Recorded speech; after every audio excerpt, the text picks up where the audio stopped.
নিম্নচাপের জেরে দক্ষিণ চব্বিশ পরগনার জেরে ঝড় বৃষ্টি, নিষেধাজ্ঞা উপেক্ষা করে হুগলি নদীতে যায় ট্রলার। ঢেউয়ের তোড়ে ট্রলার থেকে পড়ে যায় এবং নিখোঁজ হয়ে যায় নিখোঁজ দুই মৎস্যজীবী গঙ্গাসাগরের রাধাকৃষ্ণপুর এলাকার বাসিন্দা। মাছ ধরতে গিয়েছিলেন তারা। প্রায় 8 থেকে 9 জনের সদস্যের একটি মৎস্যজীবীর দল।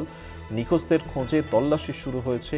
গঙ্গাসাগর উপকূল থানার পুলিশ ইতিমধ্যেই তল্লাশি শুরু করেছে। ঢেউয়ের তোড়েই ট্রলার থেকে পড়ে নিখোঁজ হয়ে যায় দুই মৎস্যজীবী। আমরা এ নিয়ে আরো বিস্তারিত জানবো। কোয়েল মন্ডল আমাদের সঙ্গে টেলিফোনে রয়েছেন। প্রতিনিধি কোয়েল, কি খবর রয়েছে?